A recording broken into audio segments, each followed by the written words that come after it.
ہر انسان کی زندگی میں دو وقت بڑے اہم آتے ہیں. ایک وقت ہے خوشی کا. انسان اپنی خوشی کے موقع پہ دیکھتا ہے کہ اس کے ساتھ دائیں بائیں آگے پیچھے کون کھڑا ہے, اس کے معاون کون ہے, اس کی خوشی میں خوشیوں کو بڑھانے والے شرکا کون ہیں. اور ایک وقت ہوتا ہے دکھ کا, درد کا, غم کی کیفیات کا. اس وقت انسان دیکھتا ہے کہ اس کے دائیں بائیں آگے اور پیچھے ڈھارس بندھانے والے, اس کو حوصلہ دینے والے کون ہیں. نظام کائنات یہ ہے کہ خوشی میں تو سب شریک ہو جاتے ہیں, لیکن دکھوں میں کوئی شریک نہیں ہوتا. وہی ہوتا ہے جو سب سے زیادہ قریبی ہوتا ہے. اگر آپ ان دو مرحلوں کو رحمت عالم صلی اللہ علیہ وسلم کی سیرت طیبہ کے تناظر میں دیکھیں تو یہ دونوں موقع حضور علیہ السلام کی زندگی میں آئے ہیں. دو راتیں ایسی ہیں, ایک رات خوشی کی انتہا ہے اور ایک رات غم کی انتہا ہے. اللہ نے اپنے حبیب کو دونوں راتوں میں یار عطا کیے, رفیق عطا کیے, دوست عطا کیے.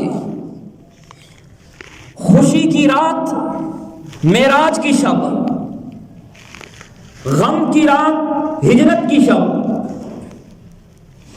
جب خوشی کا سفر درپیش تھا, اللہ نے سب سے جلیل القدر فرشتے کو, جبرائیل امین کو حکم دیا کہ جاؤ میرے محبوب محمد رسول اللہ صلی اللہ علیہ وسلم کے ہمراہ ہو جاؤ, ان کے ساتھی بن جاؤ, رفیق سفر بن جاؤ. اور جب غم کی رات آئی, اللہ نے محمد رسول اللہ صلی اللہ علیہ وسلم کو حکم دیا کہ اب آپ ابو بکر صدیق رضی اللہ تعالیٰ عنہ کے دروازے پہ جائیے.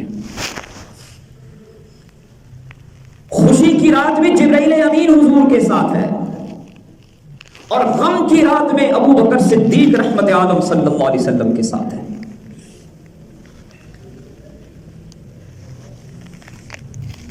سارے صحابہ کو حضور نے کہا کہ یہ میرا صحابی ہے.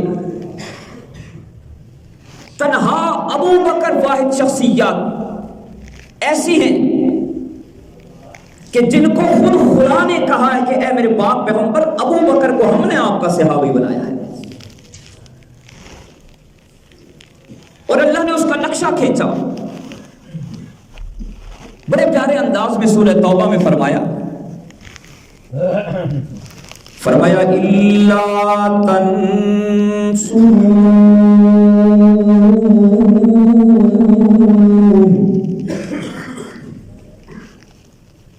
فَقَدْ نَصَرَهُ اللَّهُ.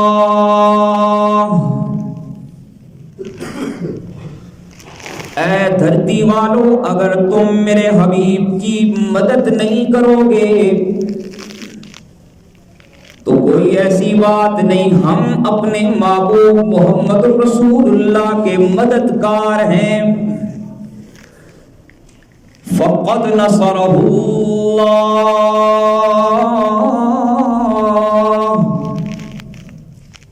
یوں نہیں کہا کہ ہم مدد کریں گے, فرمایا اللہ نے مدد کی ہے اپنے حبیب کی.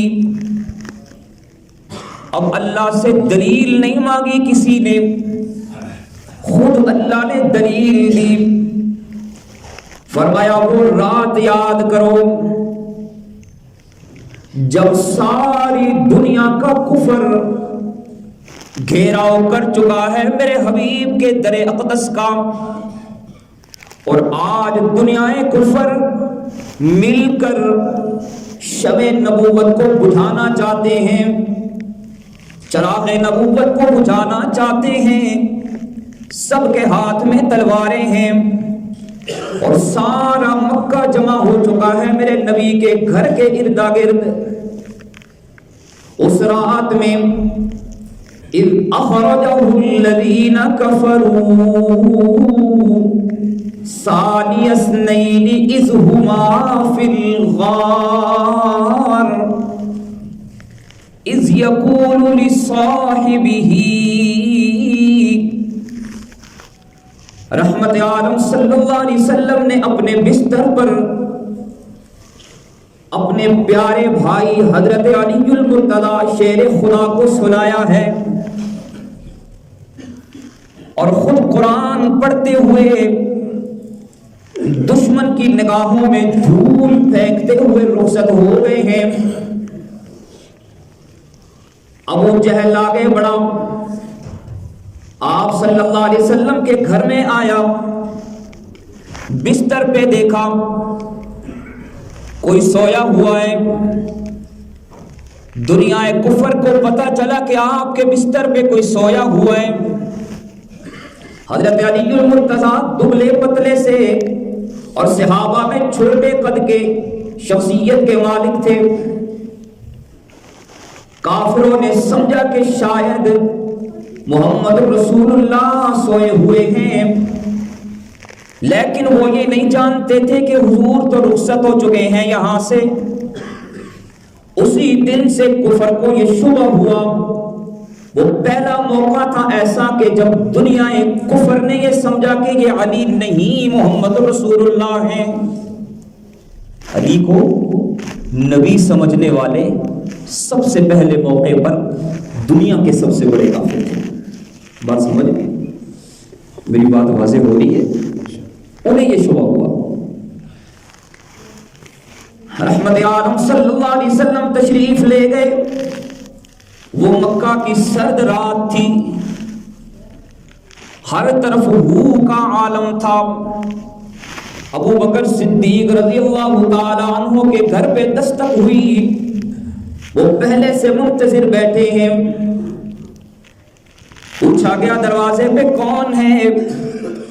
فرمایا کہ ابو بکر صدیق کے گھر والوں دروازہ کھولو نا، آج تمہارے دروازے پہ آسمان نبوت کا سراج منیر کھڑا ہے.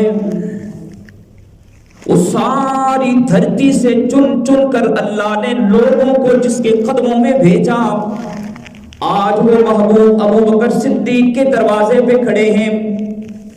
اور پھر ابو بکر صدیق کو لیا. دونوں جلیل القدر شخصیات انجان راہوں کے راہی بن گئے. کہاں گئے ہیں؟ سیدھے غار میں پہنچے ہیں. غار میں کون جانتا غار ثور کو، لیکن میرے مصطفیٰ کریم کے نالین اقدس کی سعادتوں نے ان راستوں میں خوشبختی کے سندور بھر دیے.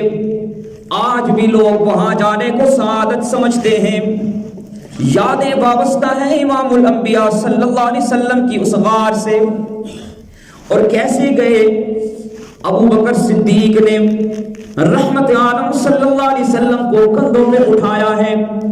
حضور اقدس صلی اللہ علیہ وسلم کے پاؤں اقدس نالین مبارک ابو بکر صدیق کے سینے پر اور دست مبارک ابو بکر صدیق کے سر پر. آج اگر 1500 سال کے بعد کسی بڑی شخصیت سے کوئی ملے اور اس کا ہاتھ اپنے سر پہ رکھوا لے، میں یہ کہتا ہوں کہ میں اپنے لیے اسے سعادت سمجھتا ہوں. کوئی اللہ کا ولی میرے سر پہ ہاتھ رکھے، کوئی اللہ کا ولی میرے کندھے پہ ہاتھ رکھے، میں اسے اپنے لیے سعادت سمجھتا ہوں. ابو بکر تیرے مقدر کے کیا کہنے، تیرے سر پہ کسی ولی نہیں، کسی نبی نہیں، بلکہ نبیوں کے سردار رحمت عالم صلی اللہ علیہ وسلم کے ہاتھ مبارک آ گئے ہیں.